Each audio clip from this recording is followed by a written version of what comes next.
Allahu Akbar, Allahu Akbar, Allahu Akbar, Allahu Akbar kabiro, walhamdulillahi katsiro, wa subhanallahi bukratan wa asila, la ilaha illallah wallahu akbar, Allahu Akbar, walillahil hamd. Alhamdulillahi rabbil alamin. أشهد أن لا إله إلا الله وحده لا شريك له وأشهد أن محمدا عبده ورسوله صلى الله عليه وعلى آله وأصحابه ومن تبعهم بإحسان إلى يوم الدين أما بعد ويا أيها الناس أوصيكم وإياي بتقوى الله فقد فاز المتقون قال الله تعالى في الكتاب الكريم يا أيها الذين آمنوا اتقوا الله حق تقاته ولا تموتن إلا وأنتم مسلمون يا أيها الذين آمنوا اتقوا الله وقولوا قولا سديدا يصلح لكم أعمالكم ويغفر لكم ذنوبكم ومن يطع الله ورسوله فقد فاز فوزا عظيما. Mengawali hari yang suci ini, mari kita kirimkan rasa syukur dan terima kasih kita kehadirat Allah Subhanahu wa taala atas fasilitas nikmat yang dianugerahkan olehnya.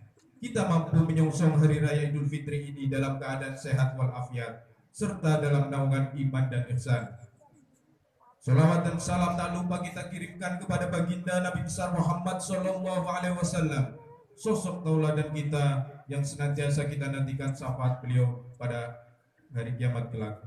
Allahumma sholli ala sayyidina Muhammad wa ala ali sayyidina Muhammad. Melalui mimbar ini, khotib mengajak diri khotib pribadi agar senantiasa meningkatkan iman dan takwa yang ada dalam hati kita. Takwa dalam artian patuh kepada perintah Allah serta berupaya menjauhkan segala yang dilarang oleh Allah. Hadirin yang dirahmati Allah Subhanahu wa taala, seluruh umat manusia tengah berduka akibat wabah COVID-19 atau coronavirus disease 2019 yang tengah melanda. Sejak awal April 2020, pemerintah telah menetapkan fenomena ini sebagai bencana nasional yang perlu kita waspadai bersama. Hingga saat ini, setidaknya tercatat ada 4 juta lebih penduduk dunia yang positif terdampak COVID-19 dan 20.000 lebih diantaranya warga Indonesia. Hadirin yang disayangi Allah Subhanahu wa taala, segala yang terjadi di dunia ini tentu tidak lepas dari skenario Allah. Allah melalui kebijakan dan kewenangan telah mengatur semua yang sedang dan akan terjadi di alam semesta ini.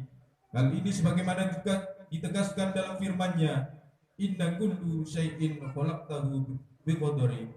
Sesungguhnya segala sesuatu di semesta ini telah kami ciptakan dengan pertimbangan. Satu hal yang perlu digarisbawahi adalah bahwa tidaklah Allah menginginkan keburukan terjadi kepada kita semua, kendati di mata kita mungkin hal tersebut terkesan negatif. Allah berfirman dalam ayat yang lain, wa ma'allahu yuridu dzulman li'ibadi, dan tidaklah Allah berlaku zalim kepada hamba-hambanya. Selalu ada hikmah yang bisa kita petik dari apa yang menjadi bagian dari kehendak Allah.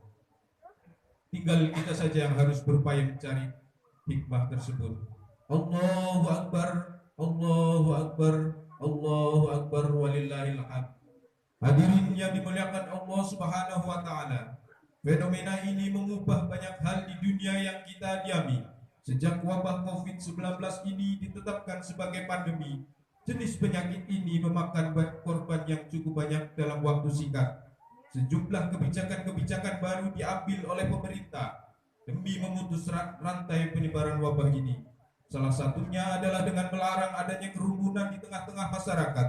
Berkerumun menjadi hal potensial dalam penyebaran pandemi yang mematikan ini. Hal ini tentu berimplikasi besar terhadap ritual keagamaan di Indonesia, khususnya agama Islam. Sebagai agama yang memiliki banyak ritual yang mendasarkan keutamaan sebagai ritual pada kegiatan basis perkumpulan seperti sholat berjamaah di masjid, pagelaran kajian di majelis ta'lim. Jika Ramadan ada sholat tarawih berjamaah, maka hal ini mengubah mainstream kita dalam memahami praktik beragama sekaligus menyadari substansi beragama. Hadirin sidang sholat Idul Fitri yang dirahmati Allah, Ramadan kali ini kita rasakan sangat berbeda dengan Ramadan tahun-tahun sebelumnya. Jika pada Ramadan tahun sebelumnya kita bisa melakukan ibadah-ibadah yang dilakukan secara berjamaah, untuk tahun ini kita tidak bisa melaksanakannya. Biasanya kita menyemarakan malam Ramadan dengan melaksanakan sholat tarawih secara berjamaah, tadarus Al-Quran berjamaah, menyelenggarakan peringatan nuzulul Quran secara berjamaah, dan kegiatan-kegiatan Ramadan yang berdasarkan acara yang pada perkumpulan besar. Namun untuk tahun ini itu semua kita tidak lakukan dulu akibat berbaknya wabah COVID-19, sehingga kita diharuskan menyelenggarakan ibadah-ibadah Ramadaniyah tersebut di rumah saja. Hal ini tak lain sebagai upaya kita bersama memutus rantai penyebaran COVID-19. Allahu Akbar, Allahu Akbar, Allahu Akbar, walillahil hamd.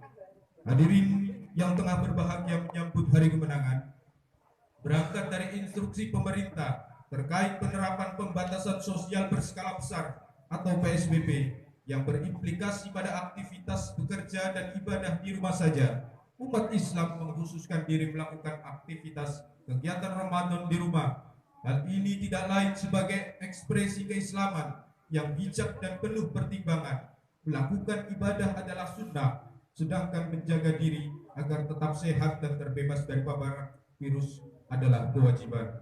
Menjaga keselamatan jiwa merupakan salah satu bagian dari maqasid syariah yang perlu dipahami oleh setiap muslim.